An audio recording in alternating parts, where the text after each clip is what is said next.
За өнөөдөр үлцээс хэлбэрийг таавахтай хэлбэрийн бишүүдийг за цаанаас өнөөдрийн хэвлэл багуудыг даатгасан шалтгааныг таахнаас тайлбарч өгөх зүйл байна. Бид өнөөдөр Монгол Улсын хөрөнгөний дарга Мянмарын гол Монгол Улсын гисэд тухайн бүрс нарта авах шаардлага хүргүүлж байгаа. За авах шаардлагын утга агуулгыг бас таахтай уншиж за Монгол Улсын хөрөнгөний дарга Мянмарын гол Монгол Улсын гисэд тухайн бүрс танаа шаардлага хүргэх тухай Монгол Ардын намын сонгуулийн бүрэг хөтөлбөрт таны амьдралын үе шатгуурд зориулсан бодлого хэрэгжүүлж татвар нэмэхгүй, шийдвэрлэлийн татвар бий болгохгүй, цалин нийтлэгийг нэмэгдүүл нэмээ тохирсон. Иргэдийн сандыг бодлоотлох замаар авч улсын хурлын сонгуул олгогдсон. Сонгуулийн бүрэг хөтөлбөрөөр омартаж хангалттай эсрэг үйл ажиллагаа хэрэгжүүлж байгаа Монгол Ардын намын засгийн газар дараах шаардлагуудыг хөрвүүлж байна. 1. Татварын асуудал. Бид чадны хэвээр амлаж байсан Монгол Ардын намын засгийн газар олон улс болидын сангаар халахуйч хийж ийм тоолох судалгаагүй 9 төрлийн татвар нэмсэн бодлогогүй шийдвэр цуцлахыг гаргаснаа шаардж байна. Мэргэжлийн ардын их нэршилтэй засгийн газрууд манай улсын эдийн засаг сэргийж экспортын орлого нэмэгдлээ гэж удаатараа мэдэгдсэн атгалаа аж ахуйн нэгжийн үйл ажиллагааг боомлсон иргэдийн бүсийг чангасан шийдвэрүүдийг удаатараа гаргалаа. Ерөнхийдөө Улсын транзит бодлого хэмжээний оронд хялбар цонсон олон төрлийн татвараа дамжуулан ард иргэдийн халаасыг олох харьс бодлого хэрэгжүүлснээр дараахан төлөвлөгөөг үүсгэж гэлээ. Үүнд хүн амын олон албан төвийн шатлалтаараа 2-3 дахин нэмсэн 6% төржсэн дундаж тавхын үндсэнд нь татварлаа. 2. Нийгмийн дадлын шийдвэрийг нэмэгдүүлснээр иргэдийн божит орлого уурч аж ахуйн нэгжүүд албан бус секторт орж дад эдийн засаг хөгжих үндэс суурийг тавигдлаа. 3. Онцгой албан татвар нэмэгдснээр шатгууны үйл нийтэд тутамдаа 100-аас 200 төгрөгөөр нэмэгдсэн өргөн эмнэлгийн манай үнэсэж иргэдийн худалдаа авах чадвар эрс буурах инфляц нэмэгдэж ажилгүйд дэвтэр олон газар авах шалтгаан болж байна. 4. Ард түмний унаа болох цахилгаан албаны тусдад машинд 50% татвар ногдуулснаар автомашины үнэ 5-6 сая төгрөгөөр огцсон өслөө. 5. Оюутлан балдуурхай 5-7 тэмүүлсэн болон 45 мегаваттын цахилгаан станц барих гацууртын олонны ордыг ашиглаж эхлэх улааны цахилгаан станцын 3-ыг 250 мегаваттаар бүрдэх төслүүдийг явуулж эдийн засгийн өсөлтөд автомобиль өндөр хэмжээнд хүрэх асуудал нөхцөндөө зогссон байна. Ардсан эдийн засгийн хөндлөлтөд жилүүдэд ард түмний нуруунд ачааны хөндийг үүргэх бус албан тушаалуудын зардлыг танах, боон босгож ажлын байрыг нэмэгдүүлэх, мөнгө урсгалыг нэмэгдүүлэх чиглэлээр ажилласны Монгол ард тумартаг байгаа. Үндсэн 2 агаарын богинодлын асуудал. Улаанбаатарын агаарын богинодлын амшигын хэмжээнд өрсөн талаар Монгол Ардын намын удирдлага бид дөрвөлтэй ажил хийж чадахгүй танаа засгийн газрын гишүүн утаа гэсэн үнэнч хортой нөлөө багассан гэх зэргээр мэдгдэж ард түмнийг ил богжуулж байгаад бид үнэхээр харсаж байна. Агаар богинодлын улмаас нэмэгдэж буй өвчлөлтүүд, төрөсний хөндлөлүүд, амьгүй уурга, өндөр насны хүүхдийн өвчлөлтүүд иргэдийг болон төлөвлөж байгааг Монгол Улсын ерөнхийлөгч улсын хурлын чуулганы хэлбэрээс таахад анхааруул онцгой зарах байсан. Гэвч ерөнхийлөгчид өрөөдөө шийдвэртэй дөрөвтэй хэмжээ авахгүй байсаар иймээс дараах арга хэмжээнд нэг даяаралтай авч хэрэгжүүлэхийг шаардж байна. Үүнд 1. Агаарын орчны бохирдлын буруутчийг бүхий төрийн байгууллагын бүтцийг бий болгож доктортой ажиллах. 2. Арсны санаач хэрэгжүүлж байсан гэр бүлийн дэд үтсээр бохирд улааны шуумжуулж шийдвэрлэх сайн хашаа төр иргэдийн оролцоолчдод ипотекийн 8%, 5% зээл гэр бүлийн өрхийн шөнийн тарифыг тэгэлсэн хугацааг уртсгах зэрэг үйлдвэртэй ажлуудыг тасалбар үйлчлэхийг шаардж байна. 3. Багнуур малгай шарын бодлыг уурхаануудаас нүүрс угааж гарах аж ахуйн нэгжүүдийг дэмжих. 4. Багнуур малгай дүүргүүд болон өшөлтийн өндийн сонсдын буудлын дагуул хот хаяа хот явуулах замаар төлөвлөлтийг саруулах. 5. Сургууль цэцэрлэгүүдэд агаар зөвшөөрлөж авах маск зүүж гэр бүлийн айлтгуудаар явж удаатай танилцах гэх мэт арга цаасан гадуудар ажлын оронд асуудлыг зохицуулан шийдвэрлэх бодиттой үр дүнтэй ажил авч хэрэгжүүлэх гэх мэт ажлуудыг хийх шаардж байна. Дэлхийн эрүүл мэндийн байгууллагын гаргасан судалгаагаар агаарын богинодлын улмаас зөвхөн Улаанбаатар хотод жилд 3700 анаас алдаж байна. Улаанбаатар хотын агаарын бохирдол дэлхийн эрүүл мэндийн байгууллагын тогтоосон чанарын үзүүлэлтээс 25 дахин их байгаа хүмүүст боломж өгдөг явуулж байна. Агаарын богд дутаг босох нэрээр үр дүнгүй төслөлбөр хэрэгжүүлсэн нэрээр их хэмжээний мөнгө халаасан сэнтгэлтүүдтэй хатуур эсрэг тооцоогоос давхар шаардаж байгааг мэдээлжээ. За гуравт нь үндсэн хуулийн асуудлаа. Үндсэн хуулийн засаглал төрийн хэмжээний хуваарлтын тэмцэрийг зохисторцоод хадгалсан хүмүүнлэг арчилсан иргэний нийгмийн зохицлооч улсынхаа тусгай тогтнол бүрийгт байдал иргэдийн эрх хөгжлөөг баталгаажуулсан Монгол улсын орчин тогтнолын үндсийн үрдүс эргэцсэн суурь өгч гэлээ. Харамсалтай Монгол Ардын нам хэд олонхтой өөрсдийн ашигыг хамгаалж баталгаажуулахаар улаан төрийн хэмжээний тэмцэлт байдал үндсэн хуулийн суурь бүтэц өсөлтөлийг эвдсэн бэлтгэжүүлж байгааг дээд шалтгаануудын улмаас бид одоо эсэргүүцэж байгааг бичээ.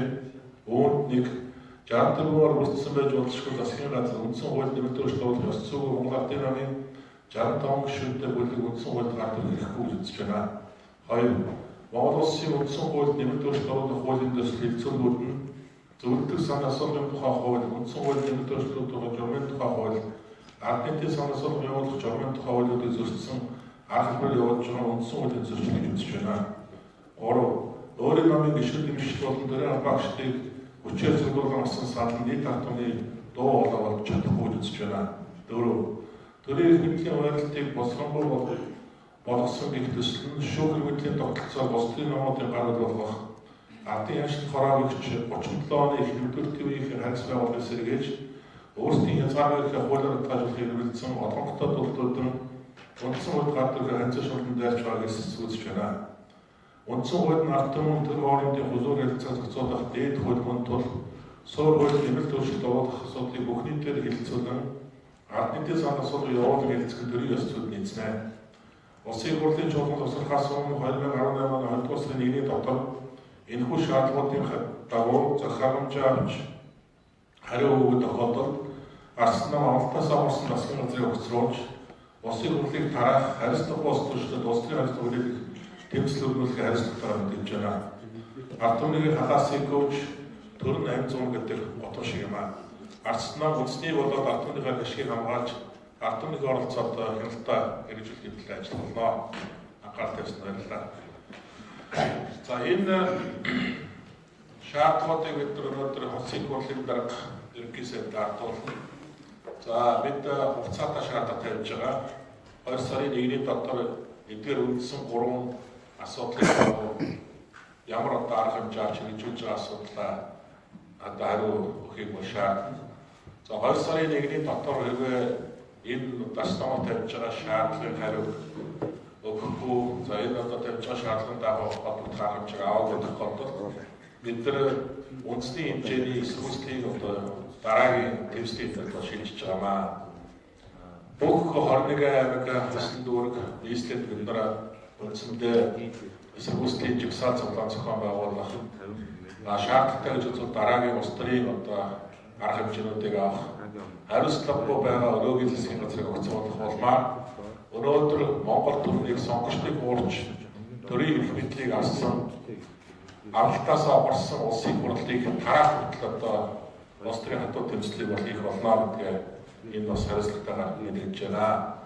Ингээд бидний шаардлагатай холбоотойгоор асуулт байвал одоо нэг асуулт хариулъя.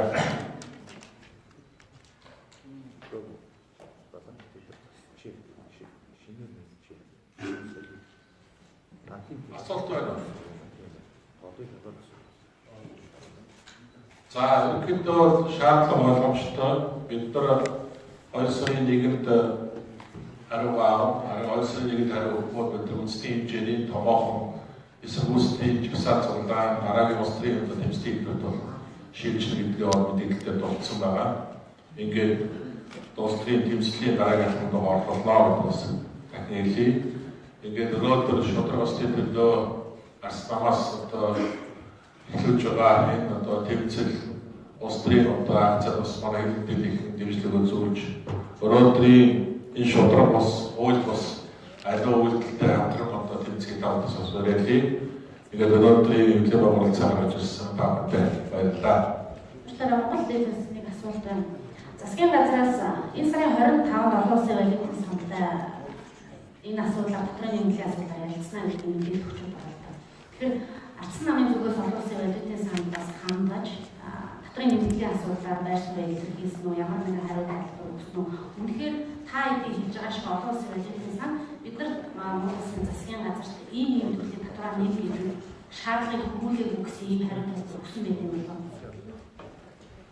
Олон улсын аудитын сан гэдэг бол Монголын төрөв шүү дээ.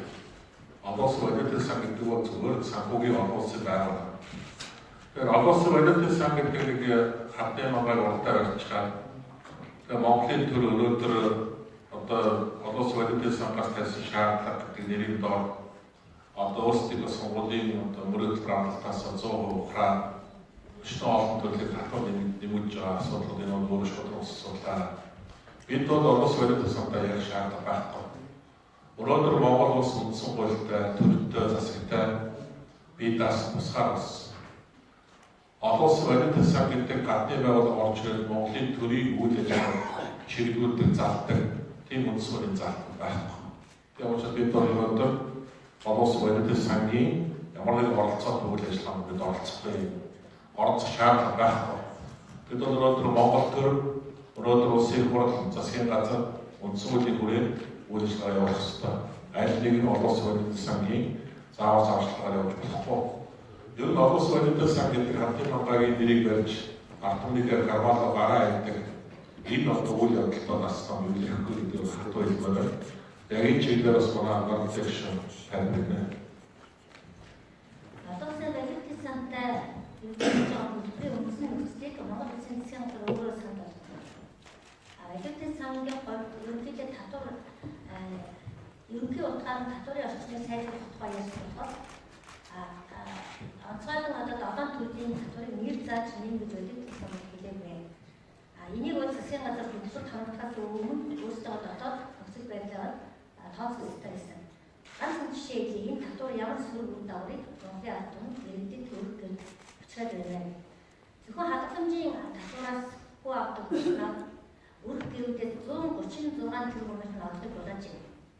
Өнөөдөр Монгол улс 10.44 төгрөгийн хадгаламжтай. Энэ хадгаламжийн дундаж хүн 13 гэх юм бол сардаа жилдээ тэрбум 300 гаруй төгрөгийг энэ үрх гэрүүд хадгаламжийн хүний орлого гэж авдаг. Инээс нь одоо заримаас нь 10 хэмжээс нь 25% авчтай дундажсан тооцоогоор 136 тэрбум төгрөгийн үрх гэрд очих болтой. Тэр өнөөдөр ачаас үүж байгаа. Тэгэхээр ийм байхад Монголын засгийн газар манай ард түмний өрөөнд эндүү үнэтэй ирж байгаа энэ хөтөлбөрийнхөө энэ залтаас бид татварзээ гэдгийг одоо биш 8 сарын өмнө хийх хэрэгтэй байсан юм аа гэдгийг альцсан хийж байгаа. Тэр сайн дахиад 2 төрлийн татвар нэмэгдсэн. Энэ 2 төрлийн татвар бол аудитын сангийн ерөөсөө хамаагүй. За өөрөөр хэлбэл Одоо нэг татвар нэмэхгүйгээр одоо эдийн засгаар одоо шүүмжлэх боломж их байна. Танаас асуулт бол ерөнхийдөө ярилцлагатай бол одоо энэ сайн нэрийн оролцоог бол хэрэггүй анализуудад татвар болох гэж хэлж байна. Эндээс өөр боломж их байна. тэр өнөөдөр Монголд боломж байгаа юм боломжоос их юм байхгүй. Өнөөдөр Монгол улс байгалийн баялаг уулархан олборлолтоос орж байгаа тэр одоо баялагаа хийж чадахгүй шүү дээ. Яг өнөөдөр дотоод гадаадын хөрөнгө оруулалттай уулархан салбарт явагдаж байгаа энэ үйл ажиллагаанд тавьж байгаа төрийн хяналтууд үнэхээр байхтай адилхан байгаа гэдгийг хэлж ёстой. Зөвхөн ойлгоомж шаард үзэх юм бол өнөөдөр ойлгоом олборлолт борлуулалтын дээр Монголын төрийн хяналт тавьж чадахгүй байна. Өнөөдөр хэдэн тонн өдөр олборлоо хэдэн тонн баяжмын үйлдвэрлэлээ тэгээд тэрийг ямар үн цэнээр хадагшаа гаргаад тэр мөнгөний урсгал хаавар явж байгаа бол өнөөдөр Монголын засгийн газар хянаж чадахгүй байна. Түүнийг дагаад энэ доктор маш олон тооцоогүй ашиг баялгаа бид хадагшаа алдаж байна. Өнөөдөр одоо тэр хөдөөний олборлолтын дээр ихэд төрийн дарж гарч байгаа хоормонтой алт мөнгө цайр гэдэг одоо үнд металлуудыг бид тооцож чадахгүй байна шүү дээ. Манай тийм лабораторич байхгүй, тэр чиглэл рүү ажиллаж байгаа төрийн хяналтын ямар нэгэн байгууллага байхгүй байна. Тийм учраас бид өнөөдөр энэ уурхайн олборлолт, борлуулалт Тэгээд энэ уурхаанаас орж ирж байгаа өмнө улсуудтай тайх ялтыг эндээс сайжруулах хэрэгтэй. Хоёрдугаар нь өнөөдөр гадаад зах зээл дээр уурхаанд өгөөд хэд дахин өссөн. Энэ өссөн өсөлт таавар байна. Энэ мөнгө хаашаа явна. Би дараагийн нэг мэдээлэл өгөхөд 16 онд Монгол улсын гадаад өрөм 22.5 тэрбум доллартай хэлсэн байсан. 17 оны 9 сард Монгол улсын гадаад өрөм 24.9 тэрбум доллартай хэлсэн чинь. Нэг жилийн дотор 2.4 тэрбум доллараар Монголын гадаад өрөм нэмэгдсэн байна. Тэгээ энэ их мөнгө хайж байна. Энэ мөнгийг юу зарцуул байна? Юу нөгөө Чингис бонд? Юу нөгөө Чингис бонд 1.5 тэрбум доллар. Тэр баг дууссан хэмжээний долларын өр тавьсан байна. Энэ мөнгийг хэн тавьж байна? Энэ мөнгө хаашаа гарсан бэ? Гэт яриад байвал ярих юм олон байна. Ер нь зүгээр айлаас ирэхээр хамтраа автаж монголчуудын үг байдаг. Бид өнөөдөр хотод нууц онцгой ерөөсөө тооцохгүй шүү дээ. Монгол банк 3.2 тэрбум долларын валютын нөөцтэй боллоо гэж гайхаад шагшраад магтаад байдаг. Эдийн засгийн өсөлт 5.3% боллоо гэж одоо засгийн газрууд удаа дуустдаг магтаад байна. Яг бодит амьдрал дээр хадрын амьдралд орж байгаа бодит орлогын өсөлт байна уу? Хадрын халаас нэмж орлого байна уу? Сагсан дахь тэр одоо бүтээгдэхүүний унааш буурсан эл үзүүлэлтүүд байна уу гэдэг олон зүйлийг үзэх юм бол үнэхээр байхтай адилхан байгаа. Тийм учраас бид өнөөдөр энэ шаардлагуудыг зөөсөө тавьж байгаа. Ер нь арснаа бол жил одоо 7-8 сар ямар ч саад доторыг эрх баригчдад үзүүлээгүй. Ямар ч дарга шахад үзүүлээгүй. Бид өнөөдөр Монголын ард түмний сонголтыг үтгэж Монголын ард түмэн үнэлэхгүй болгохын саналыг өнөөдөр эрх баригчдад өгсөн. Тийм учраас тэднэрт ажиллах болцоог нь анх үүднээс Арснаа бол өнөөдөр энэ жил 7-8 сар хугацаанд бол үндсэндээ ямар нэгэн одоо эрхлэгчдэд өндөрлөж болсон үйлдэлийг бол бид нар хийгээгүй. Одоо альва ямар бас хэмжээ байдаг. Үнэхээр эрхлэгчд бол дэндүү даварч байгаа. Өнөөдөр Монголын ард түмнийг хамгаалах, өмгөөлөх хөнггүй юм шиг эднийг ямар ч одоо бодлого, ямар ч татвараар дарамтлаж болно гэдэг ийм давсан сэтгэхүйгээр асуулт хандж байгаа учраас Арслан бол өнөөдөр дуус хэрэггүй боллоо гэж үзэж байгаа. Тийм учраас бид ард түмэнтэйгээ хамт ард түмнийгээ талд тэдний өгөөж тэдний улс төрийн хамгаалтыг Арслан хийх шаардлагатай гэсэн учраас бид өнөөдөр энэ одоо шаардлага зөөсөө тавьж байгаа. Өөр асуулт байна. Нэмээд төлөвлөсөн. Нөгөө Эрдэнэ төлөвлөрийг одоо төрийн мэдл 100% авахар боллоо гэдэг одоо асуулт хэлсэн. Улсын хурлын 23 дугаар тогтоолтыг одоо хэрэгжүүлж байна гэж одоо тайлбарлаад байгаа. Гэвч одоо яг энэ хөрөнгийг бол одоо харилцан суудах зарчмаар бол одоо ингэ тооцох юм. Энийг ерөнхийдөө ихэр оновчтой шийдэл үйл. Ерөнхийдөө энэ эрдэнэсээр ардчилсан намууд арслан намын бүлэг ямар байр суурьтай байна. Түрүүчийн 7 оны бааз гарагт ерөнхий сайд Чингис бондын өрийг одоо шилжүүлж гэж байх үедээ болохоор одоо цаашдаа шатхууны үнийг бол одоо төрөлсөн үйлдэл барьж чадахгүй зах зээлийн зарчмаар явах хэрэгтэй. Одоо энэ олон улсад бол одоо энэ нефтийн бүтээгдэхүүний үн нэмэгдэж байна. Одоо цаашд бол одоо шатхуун түвшний үн бол одоо нэмэгдэнэ гэж хэлсэн. Энэ нь одоо бас нефтийн импортлогчдыг бол одоо өөрчлөсөн үйлдэл боллоо гэж яриад байна. Тэр ямар байсан. За нэгдүгээр тэдний 49% асуудал дээр Арслан уурсалтай байхаар 49% асуудал бол өнөөдөр Монгол улс үндсэн хуультай, шүүх засгалтай тэгээд төрийн одоо институт орнуудын үйл ажиллагааг үндсэн хууль болон хуулиар зохицуулсан интернеттэй болсон шүү дээ. Яг өнөөдөр бол үндсэндээ шүүхийн шийдвэрийг засгийн газар үүсгээд тэгээд үндсэндээ одоо хувийн болон төрийн өмчийн одоо асуудлын маргааныг одоо төр өөрийнхөө давуу байдлыг ашиглан хүчээр шийдэх гэсэн ийм хандлага давгаасан үйлдэлүүд явуулж харж байгаа нэг. Хоёрдугаар нь өнөөдөр Эрдэнэтийн 49%-аас гадна Эрдэнэтийн 51% асуудал одоо бүрхэг байна. 51% асуудал үндсэндээ Монголын засгийн газар 51%-ийнхаа эзэн байж чадж байгаа үгүй гэдэг асуудал өнөөдөр хэрэгцээтэй байгаа. Тэр Justin Butler-ийн тавьсан өөр Тэр тухайн үеийн одоо төрөвчөөрөө эрдэмтдийн захирал байсан тухайн үеийн ерөнхий сайдаас ингээд маш олон оролцоотойгоор энэ 51% бол үндсэндээ Өмнөд Африкийн стандарт банкны барьцаанд явуулсан байгаа шүү дээ. 130 сая долларын үр авалга үүссэн ингээд явж байгаа. Энэ асуудлаас өнөөдөр шийдэгдэх байгаа гэдэг үсэд хэлэх ёстой. Тэгэхээр ямар нэгэн байдлаар нэг талдаа 49% руу нийгмийн анхаарлыг хандуулаад 51% одоо үүсэж байгаа асуудлыг нуух гэсэн, хаацаалах гэсэн ийм бодлоо явж байгаа гэж харж байгаа. Бид бол шүүхийн шийдвэрийн эцсийн үр дүн гарч байна. Өнөөдөр мөн одоо явагдаж байгаа үйл явдлын өрнөлийг харж байна. Шаардлагатай бидний асуудал бас тодорхой ажил хийсээр гаргаж орно гэж ингэж бодож байгаа бас бидний асуудлыг бас ярилцсан. За хоёрдугаар төлөвлөлтөөр бензин шатны асуудал бол Чингис Бондын одоо сайн долларын өрийг багтуулах явцад ерөнхий сайд хэлсэн үг бол үнэхээр хариуцлагагүй. Өөрөөр 2012-аас 16 онд олон улсын зах зээл дээр нефтийн мөн өсөх буурах хандлагууд олон удаа давтагдсан. Ямар ч тохиолдолд Арсланы тэргүүлсэн эсдийн засгийн газрын үед бол нэг л бодлогыг барьж ирсэн. Уул докторжуулах буюу одоо яг стратегийн гол нэрийн бараа бүтээгдэхүүний үнийг нэмүүлэхгүй байх тал дээр гол анхаарлаа тавьсан. Энэний үр дүн бол гарсан. Нефт, мах, өөрөлдөө яг стратегийн гол нэрийн одоо бараа бүтээгдэхүүний үнийг тогтвортой барих энэ бодлогыг барьсны үр дүн бол 14%-аас инфляц 1.3% хүртэл буурсан. Эдийн засгт ямар нэгэн савлгаа үүсээгүй. Хэдийгээр гадаад зах зээл дээр Монгол орны одоо гол нэрийн бараа бүтээгдэхүүн олсон байсан ч гэсэн дотоод зах зээл дээр бид эдийн засгийн ямар нэгэн тийм савлгааг бол доктортой барьж чадсан учраас энэ бодлого маань зөв байсан юм аа гэдэг нь өнөөдөр цаг хугацаа харуулж байна.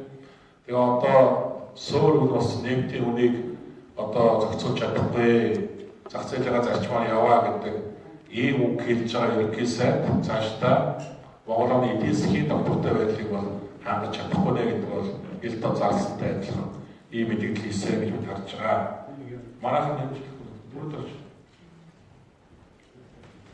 За засгийн газрын нэгэн хөрсөх бондын төлбөр төсөнтэй холбоотойгоор нэлээд одоо шоу хийсэн.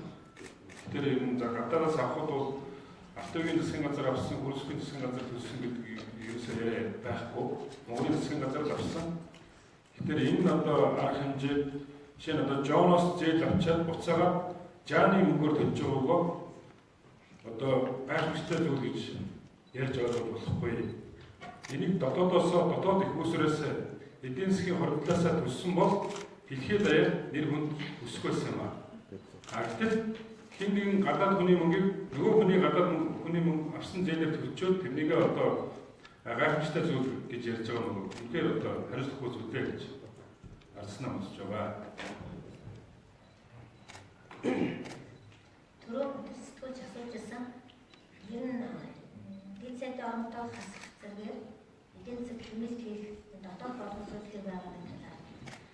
2016 онд бид нэр төсвийн давсан орлого 490 төгрөг гарсан.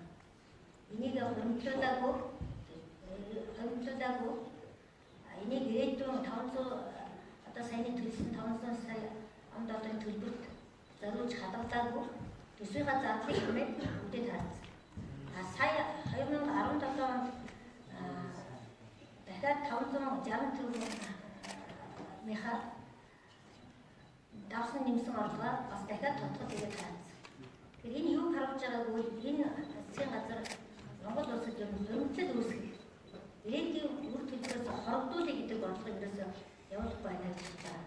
Тэр учраас сая өдөр чигшин хэлсэн 500 сая ам долларын ядаж 200 саяг нь дотоодынхаа их усүрээс давсан орлогоор дайчлаад эсвэл төсвийнхаа өргүү зардал тэр дэд сайдууд давхсан оронтойроо хэрэггүй агентуудаа хэрэггүй зардуудаа хинжээр төлсөн бол энэ бол яг жинхэнэ үндэсгийн газрын сайн гэдэг хүчил болох байсан. Энэ дээр бол асуусан шүүмжлэл авч байгаа. Тэгэхээр юу бид нар шүүмжлэл хийгээд хүний сэтгэлээр биш энэ улс орнд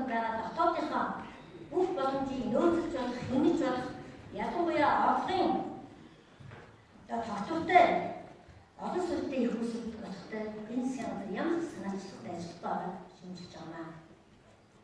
Ямар ч их орлого олоод яг төсвөө ийм замраагүйгээр зараад явах бол орлогын хэмжээгээр задлага өсдөг гашуун туршлагыг 2008-аас 12 оны засгийн газрын үйлдвэрлэлд хаасан. Эдийн засаг өсөжсэн 17% өсөлттэй байхад хоёр том уурхай эргэлтэнд орж энэ нэг одоо экспортын төгөг эдийн бүтээгдэхүүний үн таатай гэж орлого олж авах үед төсвийн зардлыг бид нэр 61% өсгсөн шүү. Зардлага нэмээд идэг болохоор ирээдүйн үс сангийнхаа ирээдүйн үр хөвгүүдтэй зориулж чадах ирээдүйн үс сангийнхаа хөрвүүлэх ёстой мөнгөө сая бүгдийг нь зарцсан шүү. Цалинтай ээж энэ алганд нийгмийн чанартай бүтээгдэхүүнтэй энэ зөв бодлого юм уу? Зүгээр нэг энэ одоо сөрөгчнийхаа байр сууриас сүмжлэхдээ бид нэр сүмжлээд байгаа юм биш ээ.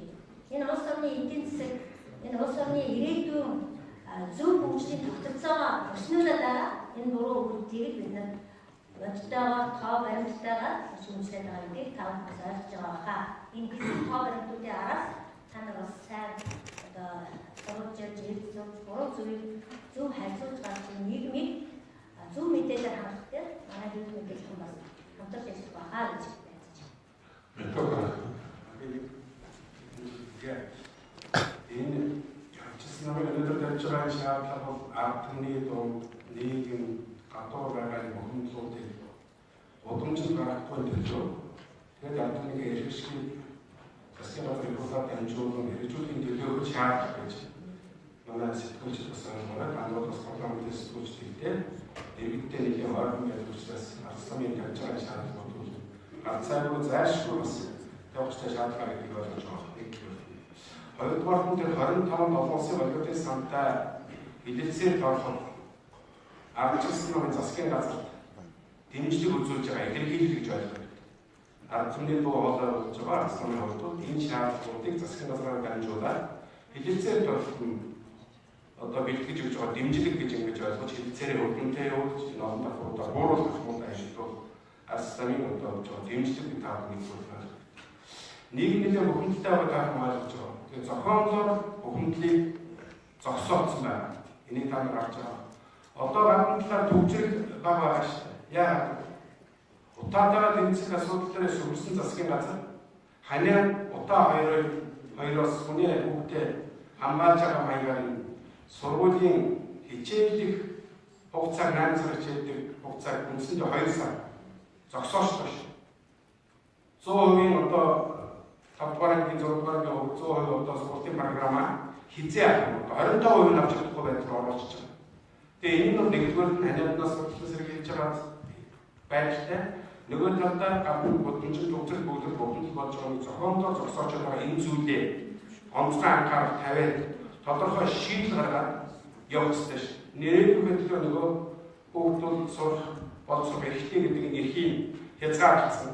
Энэ жилийн сургуулийн 25% сургуулийн програмыг одоо 100 гэж юу гэж тэр шийдэлээр юу ч яриаггүй ингээд зогсооцсон байж байгаа. Тэгэхээр энэнтэй бид нар эвлэрч зогсож бас болохгүй гэсэн ийм зүйл байна. Та бүхэн ойлгож байгаа. Орон сууц авъя гэсэн улсууд шууд хөрөнгөлөө бий болгож чадахгүй. Ипотекийн зээлээр 30% одоо урьдчилгаанаа өг гэж альч одоо компани таавар шаарддаг. Орон сууц авч байгаа мөнгөний хөрөнгөлийг бий болгож байгаа хүмүүс банкнд мөнгө хадгалуулаад жагаа энэ банкны хүүгийн үгээс нь 10% 25% татвар авч байгаа нь энэ улсуудын байр орон сууцны орох албаны тэр хэмжээгээр хугацааг хойшлуулж байгаа энэ зүйл.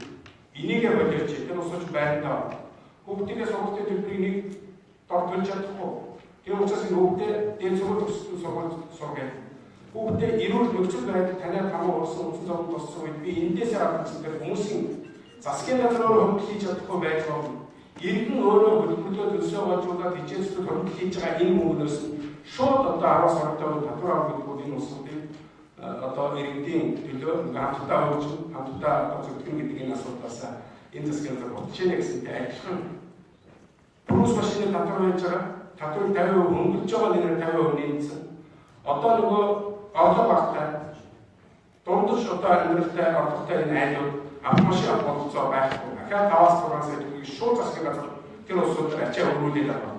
Ингэж иргэдийнхээ нурамдаг засгийн газар ачаа өргөдөг юм болоо. Олон гарцууд би түрүү намын дараа хэлсэн энэ одоо оюун толгой ус газруудтай хэвлэлүүдийг хийгээж дамжихгүйгээр шууд одоо гардаг энэ одоо орлогыг Монголоор дамжуулаад гаргах энэ асуудлыг шийдэх боломжтой би зөвхөн дизелүүдийн тухай асуудал биш олон агентууд байж энэ цаг хугацаанд бид агентуудын хатаа цөөрүүл тансаг хэрэглээгээ бууруулах бас гэдэг олон асуудлууд бий. Энэ учраас та бүхэн энэ асуудалтай үүнтэй санал байгаа. Бид төвчээртэй хандаж асуудлыг тавьж байгаа. Энэ парламентыг засварлах хүртэлийг шуурхай ажиллаад эрчимтэй тодорхой арга шийдвэрүүдийг олооч. Ийм нөхцөл хүртэл явж байсан арга түмний боломжит гаргасан тэмцэл хийгсэн энэ бухимдлуудыг тодорхой хугацаагаар бид хаашин тавьж оролцож байгаа. Энэ арга түмэн чинь 50 онд байж байгаа хэвээр нийгэм бухимдал байх хэвээр боломжит одоо тийм бочгран шуугаа гаргачихгүй төлөв арс намын одоо хичээж гаргаж байгаа энэ хэмжээ хугацаанд энэс хойш одоо нийгэм арга түмэнтэй арцсан хамтдаа энэ бодлогыг хэрэгжүүлэхэд хэлж шахаж ажиллана. Цөөхөн 9 гишүүнтэй тэн дээрээ хэлээд ирээд ерөөсөө болдоггүй учраас бид намаараа дамжуулаад парламент одоо энэ ордонд ажиллаж байгаа сэтгүүлч за босоо сэтгүүлчдийг өрсөн ингээд танартай хамтарч нэг чихэн илжигний чих рүү ус хийсэн ч адилхан алт хийсэн ч адилхан байдаг гэж бодож болохгүй. Энэ хүмүүс одоо ажиллах ёстой, төлөвлөх ёстой гэдэг үгнээс нь бид хандж байгаа. Хөрөлсөх сайдын одоо шудраг бай, хуулийн хязгаарлалт, хууль бус зүйлийг бидний шаа програм руу хэрэгжүүлнэ гэдэг энэ үгэн илэрхийлэл дээр тодорхой үгэн ёсолгоо ерөнхий сайд босноор хязгаарлалт гэж өгдөж болохгүй. Одоо танд намын дараа авсан ерөнхий сайд авсан засгийн нэр бүх зүйл нь байж тийм учраас одоо зааш байх шаардлага учраас өнөөдөр бид энэ ерөнхий сайдын хэмжээнд мэдээлэл юу шаардлага бүрэн их хөдөлгөөн гаргахаас шаардлага гэсэн ийм одоо бодолтой байж байгаа. Нэг зүйл тодруулаад асуучих. Энэ сүүлийн бас алсын намын бүлгийн гишүүнтэй холбоотой мэдээлэлүүд нэлээд яваад гэж нэр ёс зүйн хариуцлага асуудлыг яригдах юм болов. Өнөөдөр бидний ярьж байгаа асуудалтай хамаарлын асуудал учраас энэ асуудлыг өнөөдөр ярмааргүй. Ер нь зүгээр наад өөрөж асуух гэдэг асуудлаар бол манай бүлэг өөрөө ёс зүйн чиглэлээр бол асуудлуудыг авч үзэж судалж байгаа. Хууль эрхцүү талаас нь холбогдох хөлөлтэй байгууллагуудаар хянуулж байгаа. Асуудлууд шийдвэр гарсны дараа бидэртэй төрийн чиглэлээр тодорхой мэдээлэлүүд өгнө. Тийм учраас өнөөдрийн асуудлаар ярих боломжгүй. Энэ засгийн газрыг огцрууллаа гэдэг нь хин ашигтай юм бэ? Одоо хөрсөг ерхий сайдыг ажиллагаад удааг байхад огцруулах асуудлыг ярьж байна шүү дээ. Тэгэхээр энэ хөрсгийн засгийн газар өмнөх ЖФ нотын засгийн газраас муу ажиллаад байна гэсэн үг. Засгийн газрыг огцруулах асуудал хин ашигтай бэ гэдэг асуудал нь өөрөөс би асуудыг асуумаар байна. Ер нь өнөөдөр ажиллаа хийж чадахгүй байгаа аливаа засгийн газартай харилцах тооцоолтой. Тэгээд засгийн газрыг огцруулах юм ямар нэгэн харилцах тооцоод хэн хэрэгтэй бэ гэдэг юм яриад суугаад байх юм бол эрх баригч чинь улам давраад явна. Ер нь өнөөдөр ажиллаа хийж чадж байгаа бүтлээр нэмчих ёстой. Ажиллаа хийж чадахгүй бол бүтлээр харилцах тооцох ёстой. Энэ л асуудал шүү дээ. Тэрээс биш одоо юм тоог үзэх гэж байгаа юм шиг. Засгийн газрыг одоо огцруулснаар юм сайжирч байхгүй. Зүгээр өнөөдрийн засгийн газар өнөөдөр улсын хурлыг ажиллаа хийж гэж байна. Ажиллаа хийж чадахгүй бол зайгаа тавьж гэж. Ийм л асуудал гэж. Энэ бүгд нэмчи.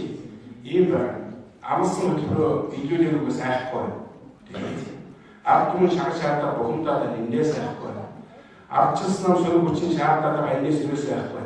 Одоо нэг л юмнаас яг тэр засгийн газар орчуулж гэдгээс айхтаа гэж бид шахаж шаарж байгаа юм асуудал. Тэрнээс унгаатай дараагийн тавиад гэдэг асуудал юусаа байх.